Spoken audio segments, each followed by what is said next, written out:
Want to make a podcast? Spotify's got a platform that lets you make one super easily, then distribute it everywhere, and even earn money.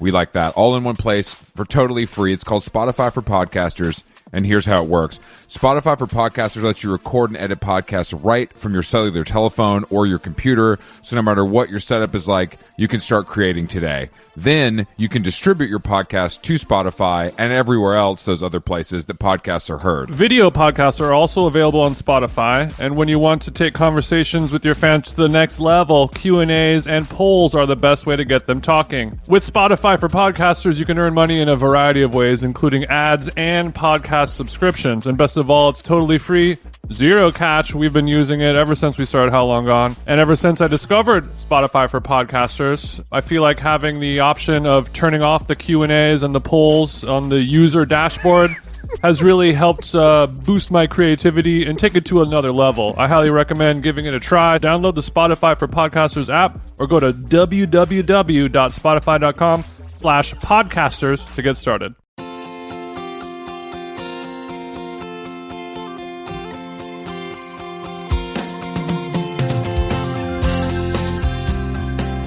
What's up, bitch? Hello, loser. How you feeling today, Big TJ? I'm feeling a little hungover, actually. Did you get so last night, guys? I did a drop in at friend of the show Decatur Dance House in the Outpost neighborhood of Hollywood, California, and they were working on a rib project with the famous smoker, the Big Green Egg, and it was taking a long ass time. Jason, could you maybe give us some intel on that? Well, yeah, cooking ribs on a smoker or any type of meat that you're smoking does take a long time. And actually, ribs compared to other types of barbecue are probably some of the faster cooking times compared to something like a smoked brisket or something like that, which could take 8 to 12 hours potentially, and a lot of prep time before. So it is a long time. Yeah, I mean, you smoke it for a couple hours at 250 degrees Fahrenheit, and then you pull the ribs off. You wrap them in foil. You pour in a liquid of some sort, like beer or apple juice or wine or something like that. Give it, and then the fact that it can be any of those things is kind of crazy to me. Yeah, I mean, it really is dealer's choice of what it is. All you're doing is steaming inside of there. So like the first couple hours is to get some good smoke on it, and then the second is to kind of help it tenderize by steaming it. And then you do that for a couple hours. It's called like the 2-2-1 method, where you smoke it for 2 hours, you wrap it in foil and steam it, so to speak, for 2 hours, and then you unwrap it, and then you kiss it directly back on there for 1 hour to develop the bark of the barbecue, put the sauce on, and let it get sticky. Okay, big pitmaster TJ. Look, I'm a baby back maniac at this point, and oh my god, you asked, so don't act like I'm giving you this info against your will. I guess this is a good time to announce your new YouTube cooking show, Baby Back Maniac, for the Bon Appetit channel. Congratulations on that deal. Yeah, it worked out. I ordered Postmates delivery of M Cafe and enjoyed that while Jason, Dan, and KK slaved it over a hot kitchen. But I left before the final results, so I wanted to hear was it good? It was good. They unfortunately on the Big Green Egg there were some. I had never used it before, and there were some pieces of equipment that we did not have that were you're supposed to. There's like a little thing that you set down so the fire from the charcoal does not directly touch it. Yeah. And he did not have that, so some of the parts did get a little too charred for my liking, unfortunately. I hate when something gets too charred for my liking. Yeah, so back to the drawing board. But in order to master making ribs or smoking meat like that, it literally takes years or decades to really get to a level where you are happy with it, I would say. Yes. To be a true master. Yeah, no, of course. And I understand that you'll never reach that point, but I like to watch you try. So it was good. It was good, but not great. It was good, but not great. I did make some Southern greens. Which I would like to say I did watch you pour Hennessy into that pot, which I don't know if the recipe called for that, if you were just having a little cheeky moment with Dan. But the recipe did not call for Hennessy, but TJ felt crazy. You wanted to trick it. I've been seeing a lot of videos on TikTok where some people will do Hennessy cooking and recipe preparation, and I just wanted to feel like I was a part of that conversation as well. I love feeling like part of something. I was unfortunately appropriating Henny culture, but it's fine. I was amongst Southern men, and it wasn't like we went to the store to buy a bottle of Hennessy just for this fun parody Decatur, thing. Obviously, a man with Decatur in his name keeps the Henny on Deckington. Yeah, the Henny was already in the liquor cabinet, and it was mostly gone. Actually, I was about to say that it wasn't a full bottle either. You know what I mean? That shit had a little sip. There had somebody been sipping. Many a nip had been taken from that bottle of fine cognac. Cognac. But adding a little alcohol to your greens will help, get a little flavor, steam it up. Some people put vermouth in there, a real Southern charm. They say to put a thimble full of vermouth in your collard greens. Wow, I didn't know that one. Yeah, I learned that one. That might be North Carolina style, though. I'm learning a lot from you today. We also made Annie's macaroni and cheese from a box, which I'm really having a renaissance time with. So like a faux healthy mac and cheese. Yeah, like the Kraft macaroni and cheese box that everyone grew up eating. The Annie's Natural Foods has made one, Yes. a more organic, healthier, less processed version of it that pretty much tastes the exact same. So this is like your version of the Unreal candy that I love so much. That's just a slightly healthier version of my favorite Reese's peanut butter cups. 100%. Except the flavor of the Annie's mac and cheese, to me is as you're not losing anything compared to the Kraft. Whereas with an Unreal candy, it does not hit quite the same. I would disagree only because I prefer dark to a milk chocolate. So the option of dark chocolate is not available from the Mars Corporation. So they had to freak it a little bit for us, health nuts. Well, yes, you know what? It was a fun night, and that's all that matters. And I'm glad you got some experience on the Big Green Egg. And I think it's something. Honestly, all joking aside, you could probably get good at it. You just need to buy your own. Yeah, I mean, I grill on a Weber grill, at least once a week in the warmer months. So I'm very confident in my grilling abilities, but smoking ribs and true pitmaster BBQ is really, really hard to nail. A daytime to learn and a lifetime to master. That's how I feel about skateboarding. So but I am hungover because I was recording an episode of Failing Fits podcast. Yes, and so Jason was locked in Decatur Dan's guest bedroom with a bottle of seltzer water, a bottle of red wine, and a giant mason jar full of ice. And I was pouring up red wine spritzers and doing whatever that podcast was with those guys. I don't even, it was 3 hours of recording, and I don't even really know what I said or what was discussed whatsoever. I talked for 3 hours, but we did not have a conversation, if that makes sense. Sure, and that's the difference I think between our podcasts. This is more of a conversation that's more of like a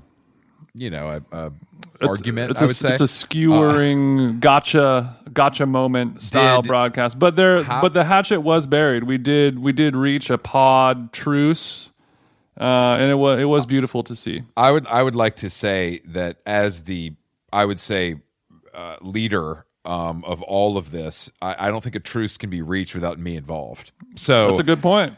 I would need that paperwork to come to my team before they were clearly trying to work this through behind your back. Exactly. They found you. They knew you were the weaker link. Like I'm more litigious than you, is what I would say. So they found soft Big Bird and they went at him, and you crossed enemy lines, and we didn't even discuss it that much beforehand, which I actually prefer.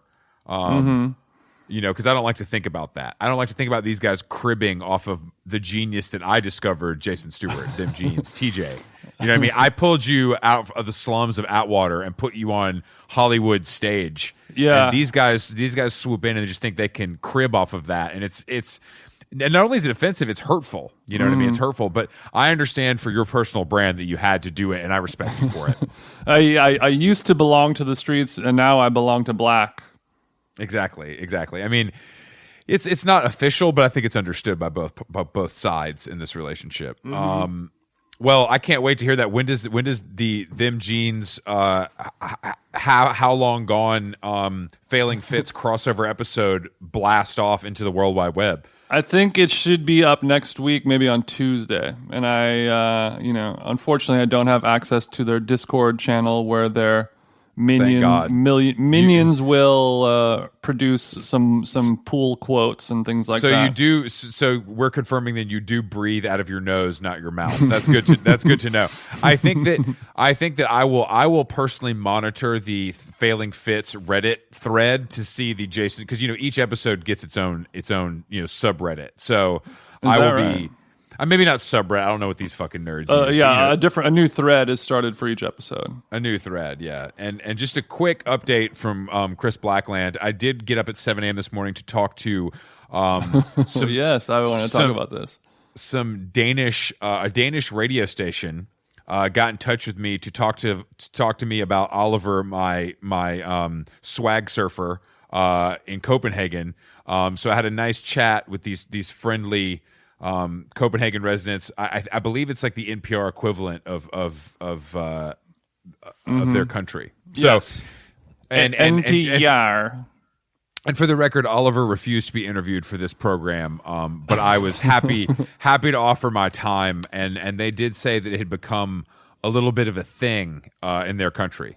A little bit of a thing, yeah. Unfortunately, Oliver, we've been talking for the last few days. I've been trying to get a one-on-one pod with him. Sans black, but I think he unfortunately may have gotten a little scared off, or was afraid of what would happen if that happened, or maybe he's just trying to forget that this whole thing ever happened forever, and having me ask him questions about it for an hour and then broadcasting it to thousands of people would not be helpful for that. Yes, that makes sense. I'm going to. I mean, I will. I have. They will send me the audio clip with a timestamp, and I will share that on social media. Yeah. So what? Do you have a sneak peek? What'd you guys get into? I mean, they were basically just like, how does this make you feel? And I was like, I don't give a shit. And they were like, that's nice to hear because people here really care. and I think, but he did describe Oliver as a guy he would, and this was in broken English, but not, he basically described Oliver as a guy he'd want to be next to in the bar because there'd be free drinks and chicks, which I thought was cool. Interesting. So that means Oliver's getting his little thing on at the club. Which makes me like him more. Oliver is not only using and plagiarizing Chris Black's content output, to better his career and his social media following and his Tumblr page, etc. He's also using it to get his little ding dong wet. Yes, I don't know what the Danish word for ding dong Black is, style. But yeah, I guess he's sipping rosé at the club, and chicks love him. I would say I can't. He also told them that they aren't the same glasses. They aren't Cutler and Gross. Oh, really? He did confirm that, which makes me feel a little better. That is a How Long Gone exclusive. But the fact that he knew that they weren't Cutler and Gross is also problematic, if that makes sense. So, I'm just glad I think this is the final nail in this coffin. I'm happy to put it to bed. I hope this guy's livelihood isn't taken away because he stole some stupid tweets from me. It's not worth it. I don't want his livelihood taken away. I don't want him to, jump off of a glacier or whatever they might have out. I know they do have buildings over there, but but he should feel a little bit of sting of punishment. Yeah. He should get a bop on the nose or a rolled up newspaper swatted on his metaphorical bottom at the very least, just to know that you can do a lot of things in this world nowadays, but you can't just completely plagiarize a known person's identity, in almost every way possible online, and not have everybody around you say, "What the fuck are you doing? That's really weird." Yes. So Oliver, one day we'll have you on the show. Hey, maybe you're actually a funny and cool guy. I mean, I already forgot about you, fam, to be honest, but Jason can do what he wants. You already know what the fuck going on. Jason, we do have a guest today, an old friend of mine and an Atlanta graduate, much like myself. Justin Gage is his name. He is the proprietor of the excellent music website Aquarium Drunkard. He also is a popular music supervisor in Hollywood, and he owns the bar / venue / hotel called Gold Diggers in Hollywood. / recording studio. /studio, yes, which we'll get into all of that. But Justin is a guy who I think has like incredible taste in music, and I learn stuff from him all the time. And I think that he's been able to build his blog basically into a business and a destination and kind of like in a cool niche world of white people music that I really like. So we're gonna give him a call. All right, let's give this white guy a call. How are you, bro? I'm good. Just floating through the madness of 2020, as we all are. Sure. Adjusting to our 7-year-old's virtual learning. Damn, that's a real bummer, huh? Man, I have to imagine it's one of the more social times in one's development. So the fact that these children can't interact it's something else. So is he on? Is it like a Zoom situation, or is it like a special program? Okay, they didn't. I don't know if they developed some software. This is full on Zoom. It's through this technology called Schoology. So from 9 to 2 in the afternoon, he logs in, and his class is on there with the teacher. And sounds just like Chris Black so far. I'm seeing a lot of similarities to my own life as a 37-year-old man. So I'm happy for him. But that does sound unfortunate. Is he having a hard time like focusing, or has it been okay? It's been great. He's thankfully very independent, but it's kind of bizarre in our house. I've got my office. My wife has her office. He's in his bedroom. So we're all on this constant virtual Zoom land. So we'll see each other like in the kitchen, for a snack or something. So your house has become a WeWork space. That's right. By default. And you have roommates that you also have married and birthed. Right. I hope you're not. I hope the internet isn't slowing down. You know what I mean? I feel like that's a lot of you're leaning hard on the World Wide Web.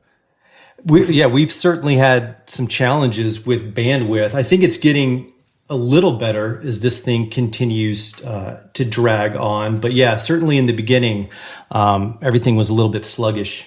Now, did you obviously have the site, which we talked about in the intro, which we can get into, but you also do a Sirius XM show that is it weekly or monthly? Yeah, it is every Wednesday night. Every Wednesday night. And were you always doing that remote, or is that new? I would say it was 75% remote, just from my home office studio. If I would have somebody big come in, like a couple of years ago, John Cale, I wasn't going to have him come over to my duct tape together studio. So we did go into the Sirius XM offices off Wilshire, but most of the time it's just mostly here from home. That seems ideal for that, in my opinion. But I'm glad that it wasn't a big shift, since everything else has been a fucking shift. How does your show compare to the Howard Stern show on Sirius in terms of listenership? I just have a lot more listeners than Howard. That's about the only difference there. That's just a fact. And I didn't see Harry Styles do Watermelon Sugar on the Aquarium Drunkard show. But have you dug into the Harry Styles album? I would love to get your take on this.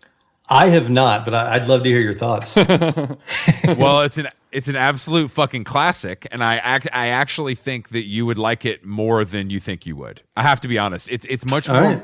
It's much more musical, and I think that I read a whole story about how hard it was for him to break into the rock charts because of his history as a boy band guy, and historically that crossover is just impossible. But Watermelon Sugar was the number one song in the country for consecutive weeks.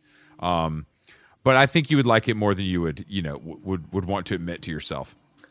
Well, if my son wasn't downstairs on his Zoom call, I could go poll him for his opinion too. That's what I mean. Yeah, what is he like? Are you putting him on? Is he like downstairs listening to Dylan in between classes, or is he listening to 6ix9ine like a cool 3-year-old? Yeah, exactly. Is he listening to rap music like all other kids his age? So his birthday is this weekend, and we're Virgo season, baby. That's right. We're having like this very small, like using 2 children are coming over, this outdoor. Look, Justin, this is a super spreader positive show, so you don't have to lie. You can say exactly what's going on. So he did put together a playlist on Spotify for his birthday, and he's really into Legos. He likes to build, and they use a lot of kind of stock library music in the background. So he was like, what can I put on there that kind of sounds like that? And like the closest thing I could find was like the first couple of Daft Punk records. So he's suddenly a super fan. Wow. So that's all right. I've found that a lot of friends of mine who have kids, they all really love Daft Punk. Really? Yeah, it's just it's funky. It makes you want to dance. It's pretty. There's no bad words, and the production quality is excellent. I'll tell you one thing he's really into, and I didn't really even push this. I don't even know how this started, but he's really into Bob Marley, and I've heard that children really do gravitate toward reggae. And I don't know if it's kind of bouncy or what. I think it's an intelligence level thing. Where I mean, no shade to reggae, but reggae music is cool and fine. But if I'm fucked up or if I'm very high, then you're like, okay, I get it now. Totally. So enter the mind of a child. Yeah, it takes on a different resonance for sure. Reggae makes a lot of sense. Daft Punk is surprising me. Reggae makes a lot of sense to me. I think you're right. The bounce of it, I do think, like that to me seems childlike in some ways. But yeah, I definitely, Chris, do play him a little Dylan. That doesn't escape his ears. We know. I mean, that's so. I talk about Aquarium Drunkard a lot because it's like my favorite music site. I've told you that many times. But I think Chris's pitchfork. It's my pitchfork, exactly. You guys don't give like unnecessary reviews to top 40 music.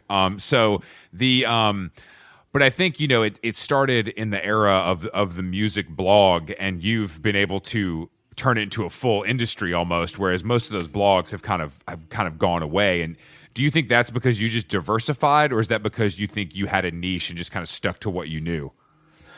I think it was from the get. It was just dictated to what I was interested in the time. Yeah. Wasn't driven by whatever was trending or fashionable. So I think as it's grown, it's 15 years now, and having brought on a group of contributors and an editor, it stuck to that same ethos. Yeah. And I think that is probably if there's any secret recipe to its longevity, I think that it hasn't really changed in its what would you say direction. What would you say that ethos is exactly? Only the good shit. Yeah. Damn, that's my approach to life actually as well. So I'm glad that we can align on that. But I mean, I do think that I feel like you've created something that you're able to plug a lot of. It has more variety than maybe people would think as far as like what the actual, I can think of like 5 or 10 marquee artists that I would tie to you. But also I think that it's able to splinter off in a way. And I think partly that's because of the contributors. Absolutely. When the website turned 15 in May, and someone was interviewing me about it. And, I was just talking about how you almost have to take this 10,000-foot view of it at first to kind of wrap your head around, because it's a lot of different stuff, but there is some sort of through line to the sauce. And I'm not sure if I can really even put my finger on it, but there is some sort of connectivity between what we're covering. Yeah, I mean, I think it's the artwork. I think there's like a general, like you guys put a lot of effort and time, I think, into making like original stuff, which I don't think a lot of sites in your position would be doing. But also, yeah, I mean, I think you're the proprietor. You founded it, and you're still involved. So it's like that is the through line, probably. You know what I mean? Is that there's just somebody that is overseeing it and has been from day one with their personal taste. Yeah, I think that, whether it's a visual aesthetic component or whatever it is, I think all of that stuff is really crucial in terms of just creating something that feels of a piece and whole, whether that's a website or a magazine or a bar, any kind of space, whether it's virtual or physical. What's up with this record collection, fam? It looks really OD. What's that? You have too many records, bro. It's not not I know. like I don't. What are you gonna do with that? Like, do you sell them? Do you buy them? Do you trade them, or do you only buy them? No, I buy, I sell, I trade. In terms of what am I going to do with them, man? I don't ever want to have to sell my house and move, because I don't want to have to go through that nightmare again. That just seems like a lot of fucking. I mean, are you ripping stuff? Are you like going down that full rabbit hole? It depends. Obviously, some of this stuff never made it to CD, or obviously digital. So some of that stuff I will rip from the vinyl, but it's nothing I enjoy doing. How many records do you think you have right now in total? I have no idea. I'm one of those people that can walk into a room and I couldn't tell you how many people are in there, but I mean, it's too many. It's thousands and thousands. What about, if somebody was to hit you up on Discogs, hit you on the DMs and be like, I want to buy your whole collection. What's that price hitting for? I've never really thought about it, man. That's a great question. We need to know. We might get an offer from one of our listeners. We have a high tax bracket on That's this right. listener on this podcast. So, somebody can pull up with $250,000, but has this been since high school, or has this been like more as an adult?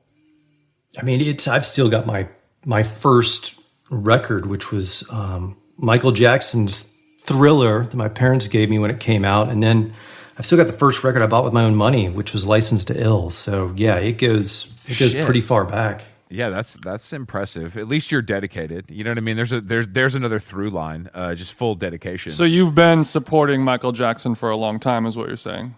a long time. That's really interesting. Okay. Yeah. But I did get rid of my my Poison and Rat cassettes and CDs. So yeah. Well, I didn't hang on what's your philosophy on playing or listening to an artist that has been canceled for bad things? Man, that's tough. I mean, if we were to really, if we were to really get into this, you're not. I don't think that you're getting booked to DJ a wedding and playing multiple R. Kelly requests, but something, right? Like those old classic MJ songs. Some people are very against that being played in a public setting, at a bar or a wedding or an event, and some people are totally fine with it. Yeah, I mean, those are some of the songs of my life, so I'm never gonna stop liking those. But Jesus, if you really wanted to dig into it, I mean, we do. I don't know. A lot of people's record collections would be gone if they really started looking into this stuff. That's the reality of it, and I think that that is what is so interesting, and. I mean, when we saw each other, we talked about some of the stuff that was going on at the time, but I do think that historically, if you look into the music business, it's not great. Or any any Woody Allen movie or Tarantino or any artist or all types of art forms and creative cultures are full of some bad people. It's hard to separate the music from the person for me, even though I don't think that's true. Yeah, it is. I mean, actually, though, it's like I don't catch Ryan Adams is my perfect example of this because yes. I'm a longtime fan. I think I don't think about it as much anymore because he's not in the zeitgeist the way he was.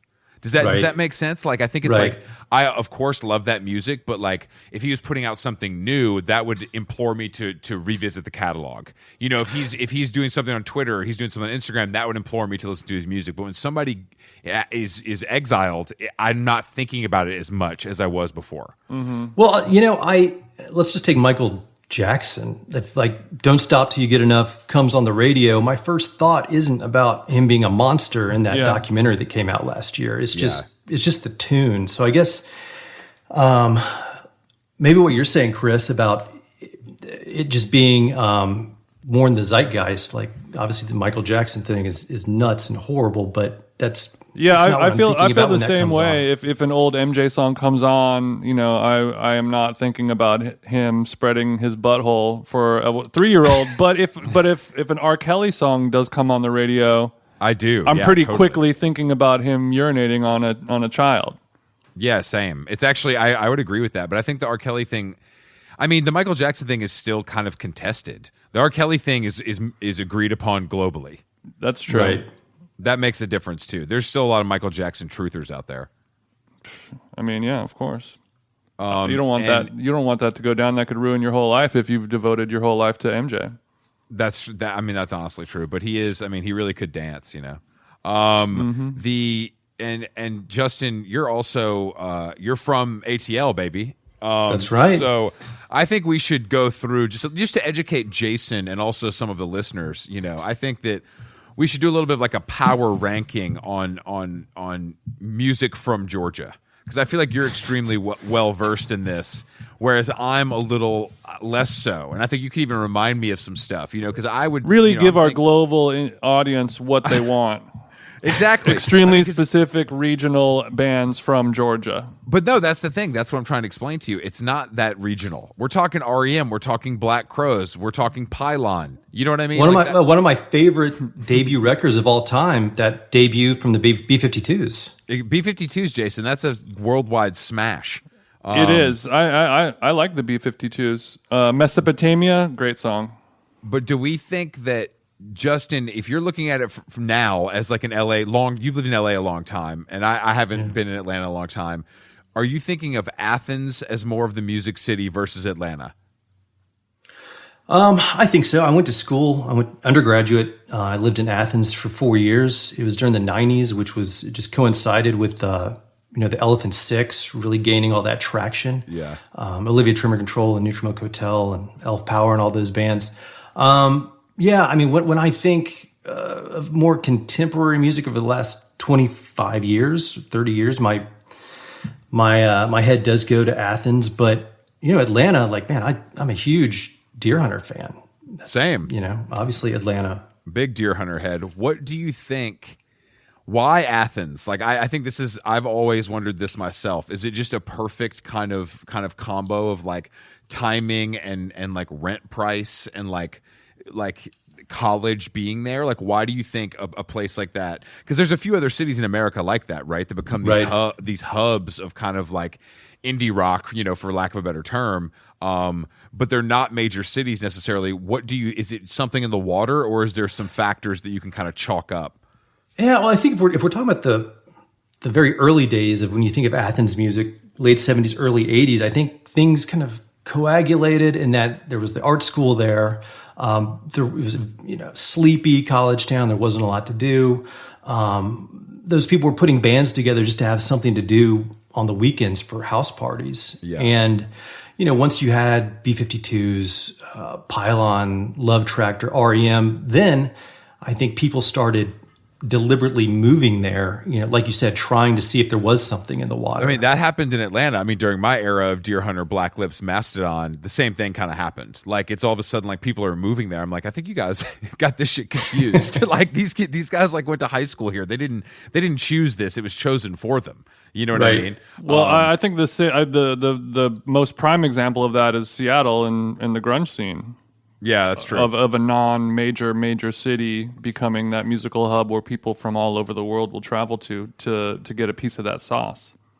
Oh, yeah. I mean, in the 90s, Seattle was synonymous for, alt rock, grunge, whatever you want to call it. Mm-hmm. I mean, Seattle is also so remote to me. Like, as far as a place, like, I mean, like Olympia, Washington, for example, also is like an Athens kind of thing in some ways, which again, it's all those factors feel the same to me, like small town, kind of sleepy. I imagine that the college brings people there and then they find out, they find other people and they start bands. It's that simple, I guess. But Seattle is like, I mean, that's kind of the middle of nowhere. Atlanta, it feels a little more central than that. You're just saying that because it's a Delta hub, Chris. No, that's not true. That's not true. I like Seattle a lot, actually. I've been there a handful of times. I just don't like. I don't think that like it's far from. I guess when you start talking about touring, it's very it's in the top corner. It's like being from. You got to go out of your way, really. Exactly. Yeah, that's what I'm saying. That's what I'm saying.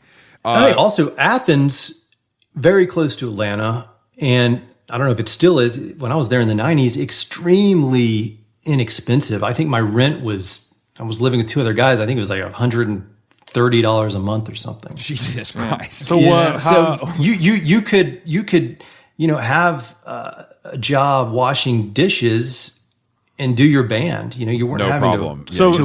Your overhead was so low. Back then when you were paying $150 for rent, what was your job? How were you making that money? I was in school and I worked at a record store. I was a record store clerk. Oh, so you're a classic. Yeah, which record store did you work at? It was called Backtracks. It was on Clayton Street downtown. It's long since gone. So what was your vibe as a record store employee? Were you the omniscient, all-knowing dickhead, or were you like the friendly, let me put you on kind of guy? I was the latter. I guess I was the youngest clerk there. I guess I started working there when I was 19, and it was this massive just crash course in music history. I often say that, those clerks that I worked with, they kind of helped me recontextualize my parents' record collection. Like, I went off to school and, I was listening to what I thought was very underground music at the time, like Slint or Jesus Lizard or Fugazi or whatever. And, working at that store, these guys were like, you haven't heard Stevie Wonder's Talking Book? And I was like, my dad had that record. But then I was hearing it with new ears. Mm-hmm. I do think there's that. I think when you're super in that, like, that was at least how I was with like hardcore and punk. I definitely missed stuff because I was like, that's mainstream. I don't that tunnel vision. Right. Yeah, and it's like so negative to be that way. You know what I mean? I don't think kids today, I think they're exposed to so much more that it's a little easier to understand the nuance of stuff. But yeah, I was completely closed off. But with hardcore and punk, for whatever reason, like the Smiths and the Cure and like Susie and the Banshees and shit is acceptable. Yeah, so, like adjacent. Yeah, right, yeah. Right. Which I've still never really put my finger on why that is the case. And there's like these handful of almost always British, bands that are acceptable to like. Right. But like hip hop wasn't really part. I mean, and I mean, it was on the peripheral. But Jason, was that your experience too? Yeah, absolutely. I all of my friends growing up who were, super crazy, straight edge, gnarly metal, hardcore bros also listened to, all of those bands, Smiths, Morrissey. Everyone idolized them. Everyone had Morrissey haircuts and wore the same outfits. But also everyone listened to a lot of like very intense hip hop as well. See, the hip hop thing was not really part of the vernacular until I got a little older. Well, speaking of hip hop, I know that you're a big Beastie Boys fan. How would you convince Chris and I, who are not Beastie Boys fans? Yeah. What how would you convince us to maybe come along? So, yeah, as I mentioned, that was the first record I bought. So that's kind of like a group that, man, they've been with me since I was a little kid. It's in your DNA at this point. It is. And, if you listen to that first record, they're just absolute clowns. And I think being along with them for that ride where they got more experimental and their interest broadened, and you were able to grow really into Buddhism, and I felt like when I was listening to those Beastie Boys records in high school, I'm thinking about Paul's Boutique and Check Your Head and Ill Communication. They would name check so much stuff in their lyrics that I'd say, oh, I need to check out this guy Lee Perry or whatever it is, or where they would riff on Root Down. I was like, oh, this is a jazz record I need to check out. So I think part of the appeal at the time of the Beastie Boys, besides obviously the tunes, was it was just really opening me up to all these different things that they were talking about, whether it was records or musicians or talking about sports figures, or they were just always loading their lyrics with all these references. Damn, I didn't think about that. I mean, that makes sense of why it would take hold of you at a young age. Yeah, whereas a band like Sublime did that for Chris, perhaps. No, that's Bradley took you on a journey, just like myself. You're the one that's from Orange County. Okay, that is your DNA, bro. The rich music history of Orange County, as you notice, we did not discuss, because it would be like 5 shitty hardcore bands, and then Sublime is from Long Beach. I think I guess Sugar Ray. We have Sugar Ray, no doubt. Offspring. I could go on, but I won't. But yeah, Thank you. Spare us. Did either of you read or listen to the audiobook, that Beastie Boys book that came out a couple years ago? What do you think? But people, no, we did not. But people fucking love it.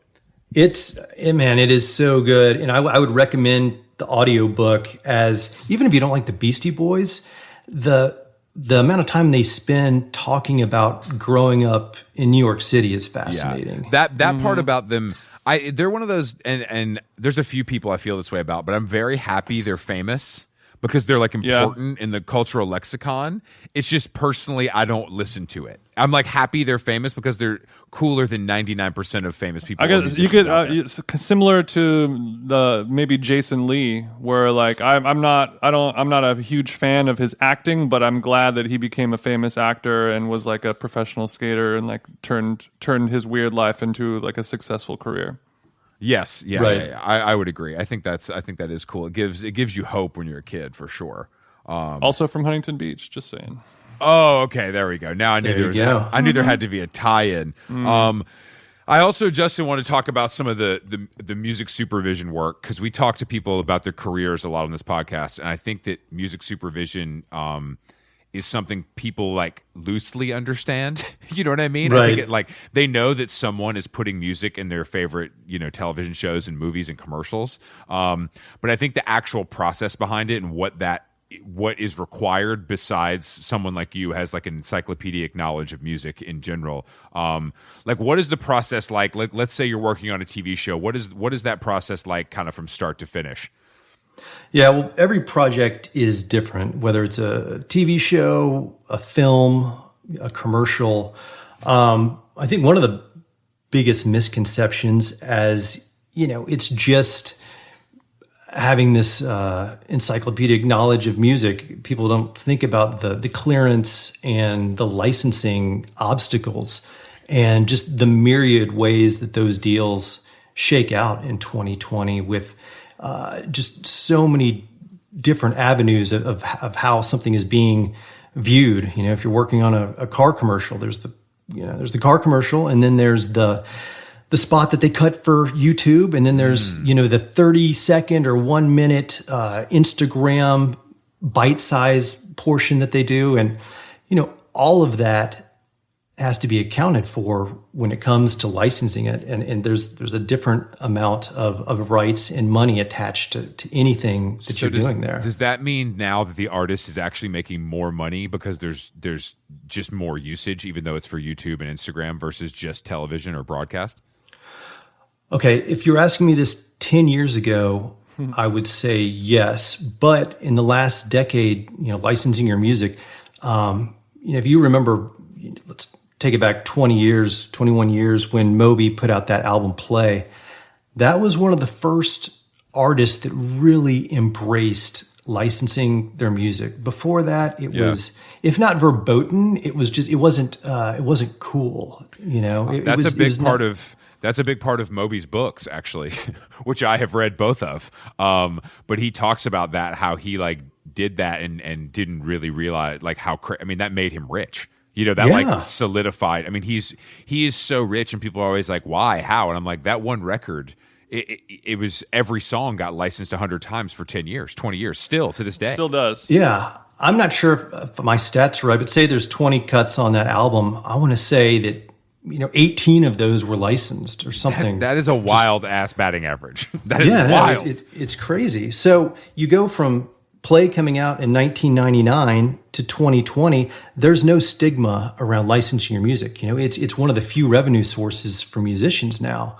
So 10 years ago, I feel like artists were able to get paid out more than they are now, as again, that it's a revenue source, and everyone is absolutely open to an extent to license their music. Back then, you would have to make somebody an offer they couldn't refuse to use that song in a commercial. That's right. And nowadays, that's the only way they're going to pay their rent. That's very true. And I think it's also the same way us having erectile dysfunction pill ads on this podcast is a rite of passage.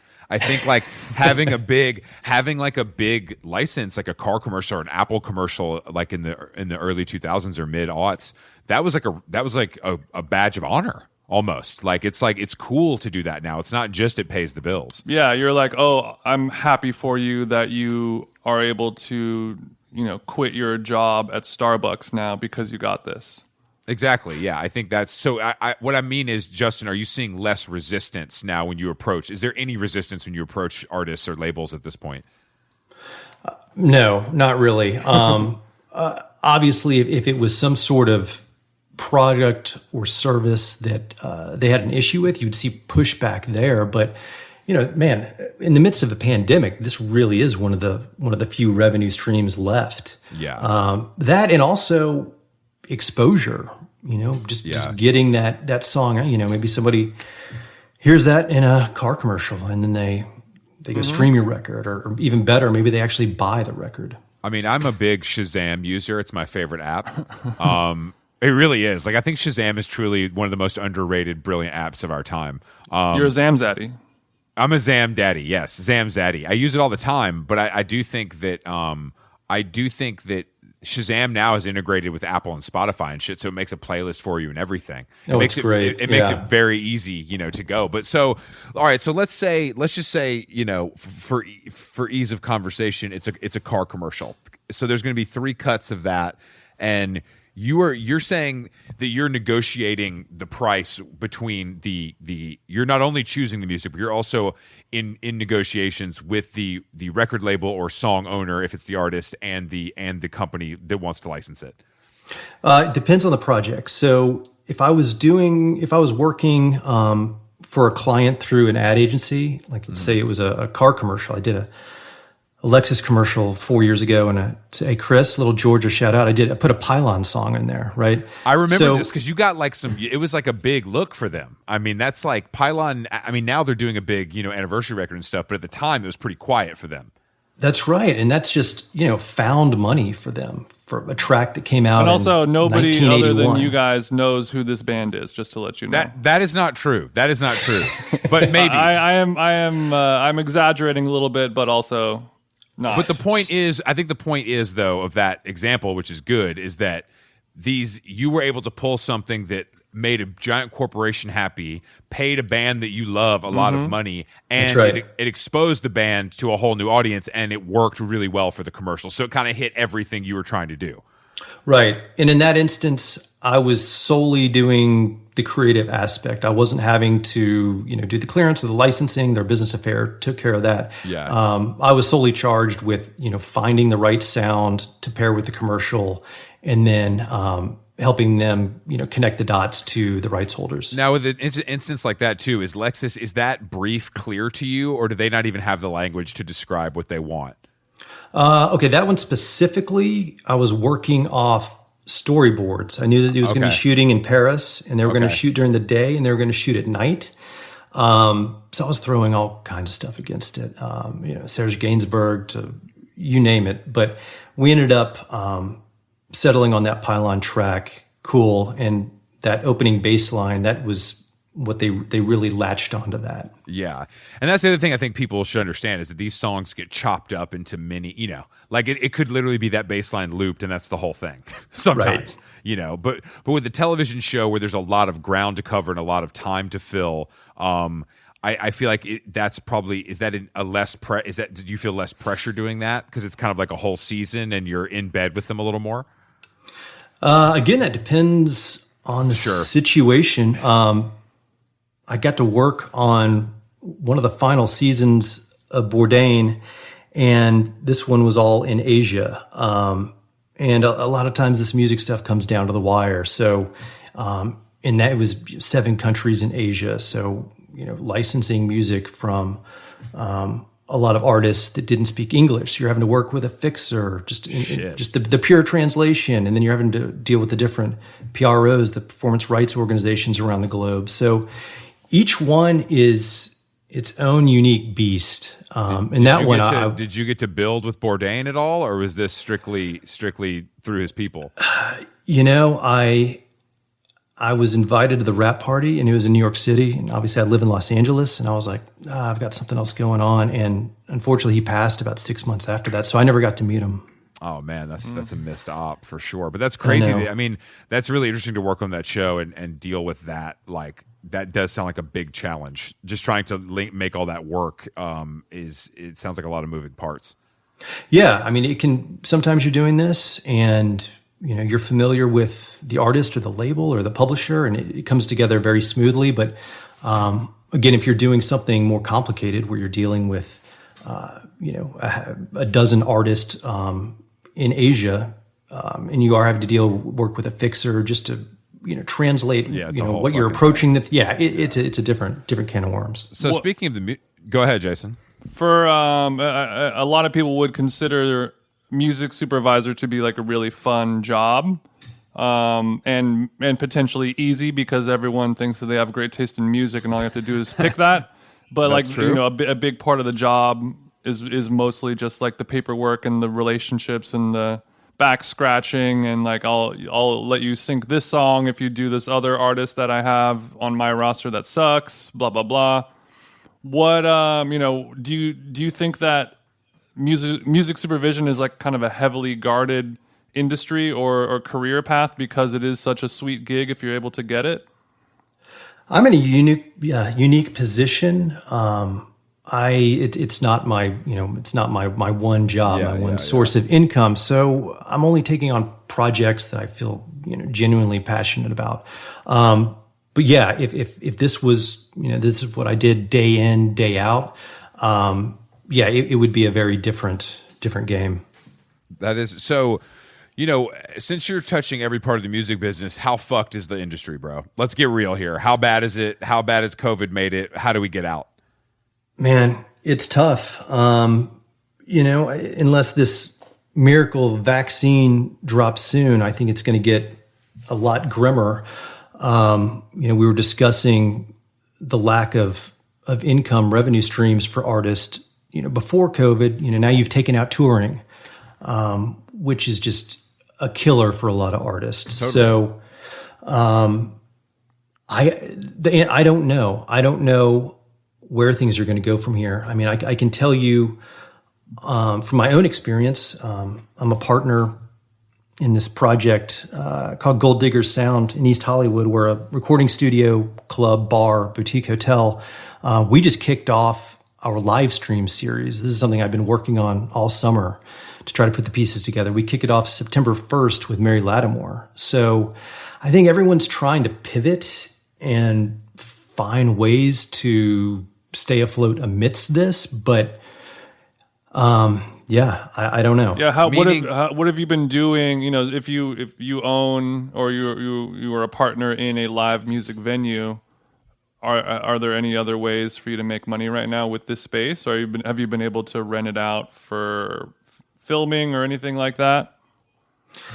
We're in a unique position, so or are you just taking the out? We have 2 buildings. We have the recording studio. It's 8,000 square feet with 9 studios in it and a soundstage. It's Ed Wood, the filmmaker's old studio. Mm-hmm. And then we have a building that is a bar/club, 170 capacity with a 9-room boutique hotel upstairs. So we've transformed. I've never been blacked out in that club in my entire life, by the way. Just letting you know. That has never happened. Yeah, we've transformed. Jason's very familiar with your establishment. I like to hear that. We've transformed the bar into a soundstage. So you walk in there now, and it's lighting, cameras, cables. So we haven't opened our doors since March 14th or something. So there's been no income coming in that way. So we've pivoted to we're doing this live stream series. Artists can, in addition to recording in the studios, the way that the club is set up, our studio partner, Dave Trumpio, he set up the club in terms of the audio that it sounds like a studio. So we're just trying to figure out ways to use what we've got. Mm-hmm. I mean, I think that the idea. I mean, I feel like everybody still wants to make records right now. It's actually a great time. No, you can't go on tour, so you should be making a record. You know what I mean? So like the idea of being able to move in somewhere and record there is probably maybe more attractive. Yeah, how's the recording studio biz going right now? How's the booking schedule looking? It's going pretty good. Again, we're in a unique position, so we have an artist in there right now. It's under NDA, but they have, for the past 6 weeks... Give us a hint, huh? They have essentially rented out the campus, and they're not leaving the campus. They're staying in the hotel. They are recording in the studio. All their meals are catered in, and that's how they're doing it. So they just took over. They can live there. They can record there. They have full reign of the entire space. Right. That's pretty cool. They're getting tested, still COVID daily. And I'm sure you guys have heard, but supposedly there's going to be some rapid COVID testing kits coming out in the next 6 weeks. And if those turn out to work, I think that could really change things. Yeah, totally. I mean, but that is crazy that they don't have to leave. That's a great way to make money right now because leaving is the problem. It's like the NBA bubble, or I heard Tyler Perry in Atlanta has created some sort of bubble where he brings in everyone for the productions he's doing. And it's fucking wild. Apparently he's just doing it all. It's just like no problem. Yeah. Except for paying people. But yeah, otherwise he's good. He developed a very cool system, and he also is now a billionaire. Yes, that was announced this week. I mean, that the cult following of Tyler Perry knows the powers are great. They're very, very strong. Well, speaking of not being able to go anywhere, I get a feeling that you're a little bit of a fan of Japan, and now that you're not able to travel there anymore, where are you getting all of your inspiration from? I have been reading a lot of the Paul Theroux books. You guys familiar with him? Yeah, totally.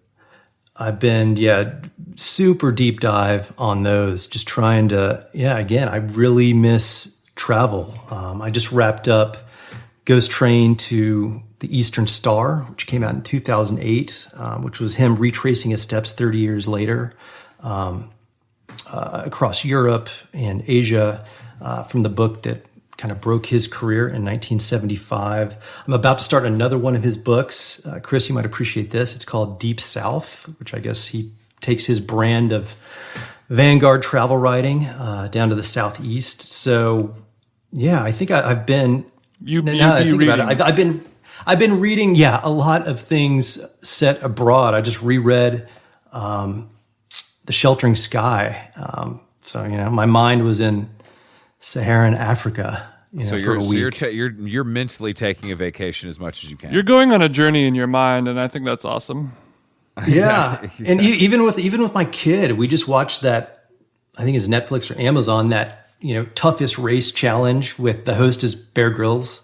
You guys know this? No, I thought the only one we hear about is the Zac Efron one. So please inform us about the new Bear Grylls vehicle. So this is good. It's like 10 episodes. It's the Eco Challenge. It's 60 teams competing in Fiji over 10 days. 60 teams? That's a lot of fucking people. Yeah, it's intense. If you like that kind of stuff, it's great. But again, it's, being able to, watch something where, they're in Fiji, it's beautiful. They're facing all these physical and mental challenges.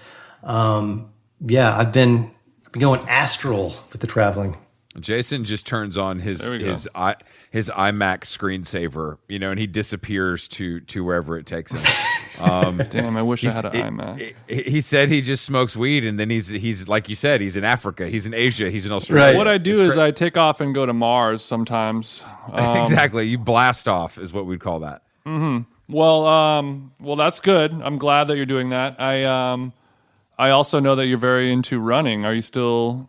How's the quarantine? Are you pounding the pavement, King? Yeah, it's good. I mean, I think that is, if anything's kept me sane throughout this, it's being able to do that. What's the running schedule? Look at how many miles we're getting a week. Let's really, we really need to know the nitty gritty here. I would say drop the Strava receipts, bitch.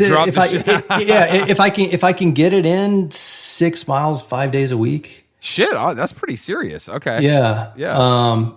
Again, that depends on schedule. Is that just the warm up, or is that the whole thing? Jazz. That's the whole thing. That's the whole thing, baby. You got a kid and stuff. I get it. I think that has really, really helped. Obviously physically, but man, just mentally being able to get out there and just zone out for a little bit. Are you running in the hood or in your neighborhood, or do you drive somewhere where it's a little more flat? No, I'm running in the neighborhood, man. Those hills. You're doing it Joe Rogan style. You got a fanny pack? I do not have a fanny pack. Something to look into. No fanny pack? No fanny pack. Where do you keep your knife? Yeah, where do you keep your Gatorade chews and your knife? I don't understand. I mean, this is LA, man. This is the wild West. So when you're running, you're listening to music or a book on tape or something like that. Am I wrong? It depends. Most of the time, music, but more often than not, lately I've just been not listening to anything, just trying to raw dog shit. You're doing trying to get into some sort of that's the best way to do it, but it's clear also, space. It's the best way, but it's also the most difficult. It's just you and the damn road and your thoughts. I've tried, and man, it did not work. I mean, I just cannot. But it took you some time to work up to that. Yeah, not everyone has the demons inside of their head. I will say this latest heat wave has kept me off the pavement for a bit. What kind of shoes are we wearing? I am wearing Adidas as my wife's a design director there, so I get half off. Oh, okay, I see. So we know where your brand loyalty lies. Let's talk about the inseam length, my friend. What are we? Yeah, are we sub Justin, 5? What's going on? I feel like Justin could be. I feel like he could hit a 3-inch inseam. I'm not kidding, Justin. I'm up for anything, man. No, but I'm open. What is the normal? I appreciate that attitude, but what is the inseam now? Like, where are we at on the jog now? Oh man, are we just talking about shorts here? Yeah, we're talking about shorts. Are we? Yeah. I go pretty short. I'm like a 4 or 5 inch. See, that's what I thought. What I thought, and that's good man. That's what we support on this show. That is kind of a hallmark of this program. Yeah, even the Patagonia baggies are too long for me to run in. Yeah, I got the 2-inch marathon short from Nike earlier this year, and it's really easy to get used to, even though it feels insane the first time you put it on. Yeah, I think that it's key to have those things short. I swear by it. Mm-hmm. What kind of socks are we wearing? Because I'm big into specialty socks. Again, I've just got the Adidas. this guy's so fucking brand loyal. Look, they're paying her, not you. Okay, man. That's right. Like, you know, I know it's a family unit though. I'm getting the socks for free though, Chris. Oh shit! All right, now we're talking. Yeah. Okay. Yeah. I'm sorry. I didn't realize. I didn't. That changes everything. You know what? Okay, speaking of running shoes, I hadn't worn these in a while. I just bought some New Balance 990s. Just to hang. Yeah. I mean, honestly, a timeless shoe. It's one of the most comfortable. So Jason, I don't know if you know this. Jason wears a size 17 because he's very tall. So why would he know that?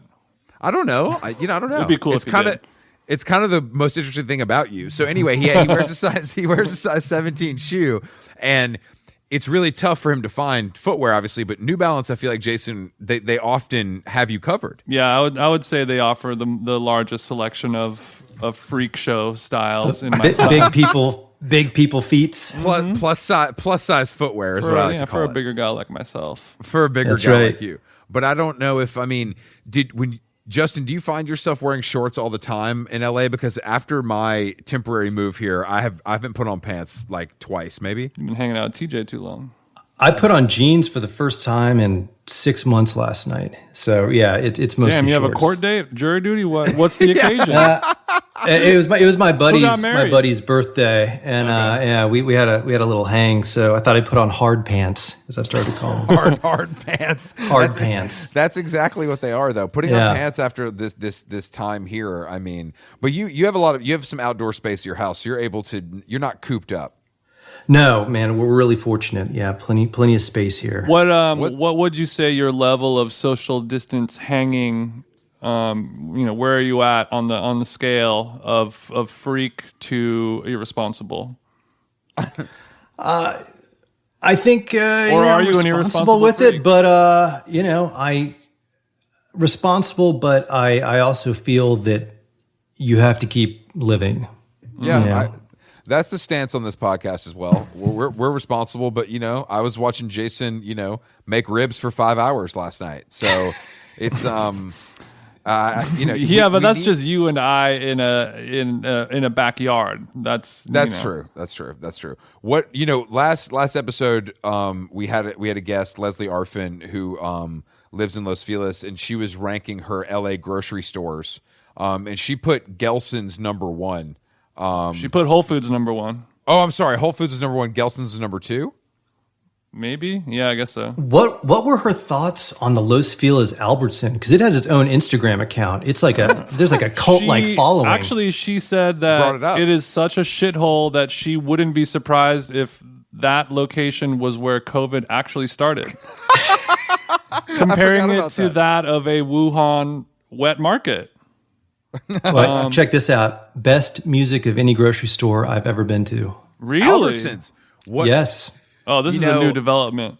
Yeah, this is a new development. In Guy's Grocery Games. So you're saying that you're hearing stuff that you both know and you're discovering stuff, or you're saying it's just hit after hit? Man, it's just more like you'll go in there and they're playing Steely Dan or Jerry Rafferty, or it's all stuff that So there's like a manager there who is putting in the time. He's building those Tidal and Spotify playlists. Exactly. Yeah. On his 15. Yeah, I mean that is good to know. That is some insider info.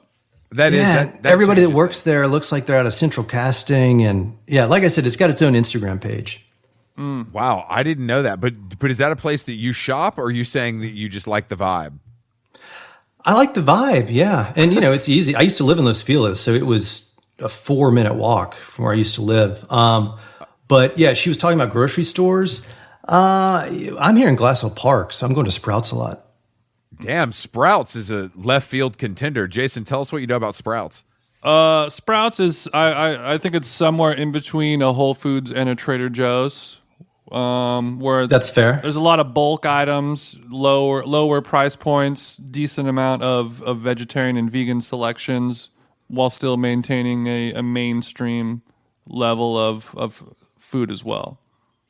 They opened one near my parents' house in Atlanta, and I never went in. I don't know. I just didn't. Ultimately, it's mid, but it'll do in a pinch. I say it has everything you need.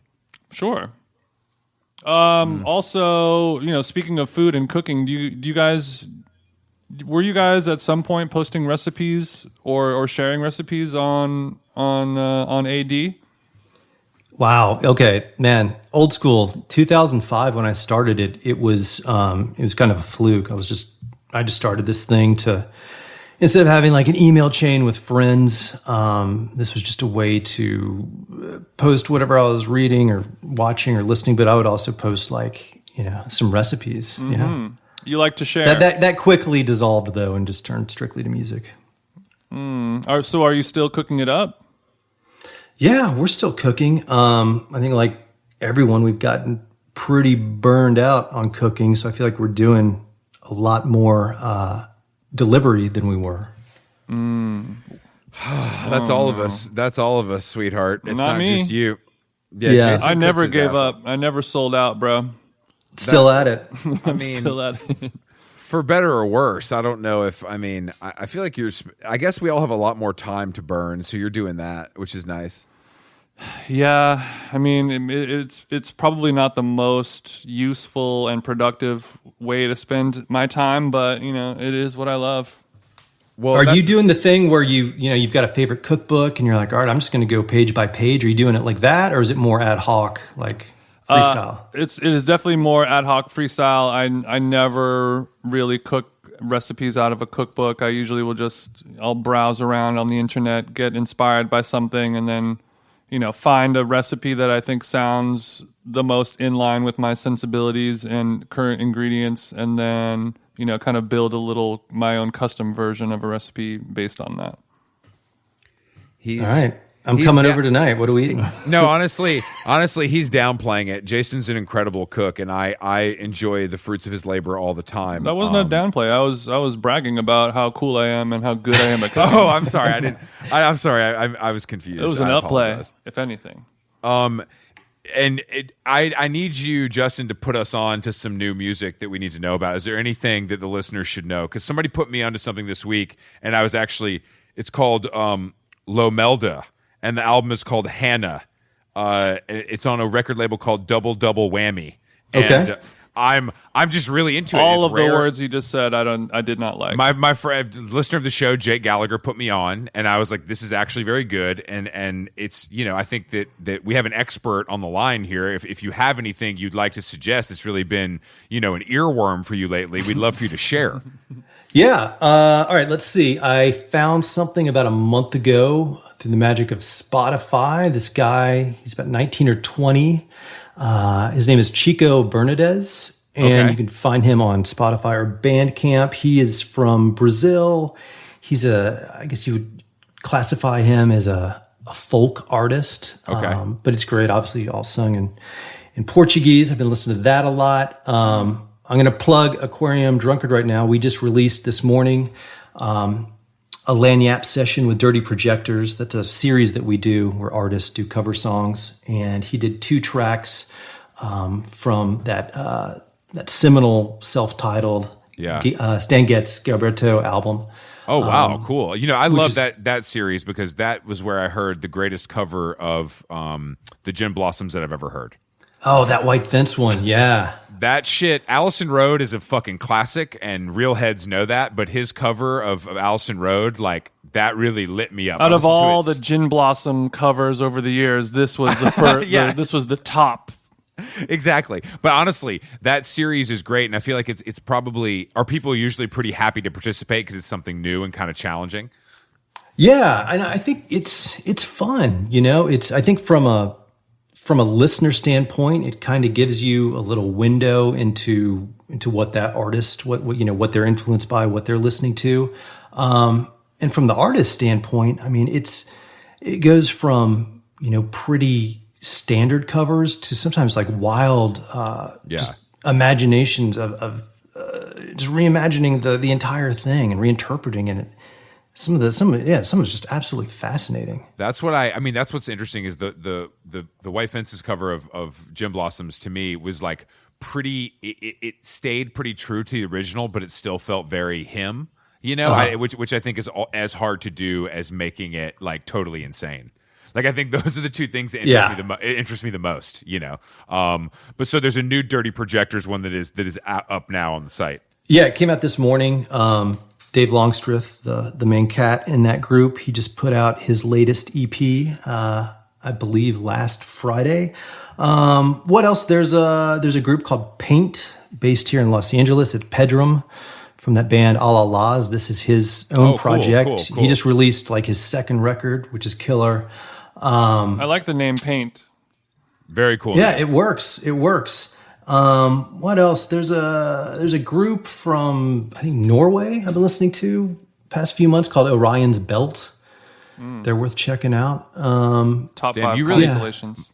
My guy's on his real international flavor with his books and his music, Jason. That's you know right. We need to branch out a little more because Jason only listens to Radiohead and Drake, so he needs to. And Aphex Twin, so he needs to branch out a little. I listen to no Drake. Okay, so Radiohead and Aphex Twin, though, that's it. That's it. Okay, well, that's an A side and a B side. I've heard there's other music out there. Yeah, right. I wouldn't know. Aquariumdrunkard.com. Yeah, exactly, is the website. Justin, thank you for joining us. It's been a pleasure, man. Yeah, great chatting with you guys. Good catching up. And so, yeah, aquariumdrunkard.com is the website. Social media is the same, I believe. Yeah, Twitter, Aqua Drunkard, Instagram is just Aquarium Drunkard. Yeah. Great. Yeah, and if you need to discover new music, bypass the big guys that give these, numerical reviews and go straight to my man here. That what I'm saying? We're fucking with the big indies on this side. It's a number-free zone on this side. Exactly. That's right. Exactly. But yeah, honestly, I love the site. I've been reading for years. I think it's a really interesting place on the internet. So thanks for chatting to us about it, and we will talk to you soon. You bet. All right, later, Justin. See ya. Bye.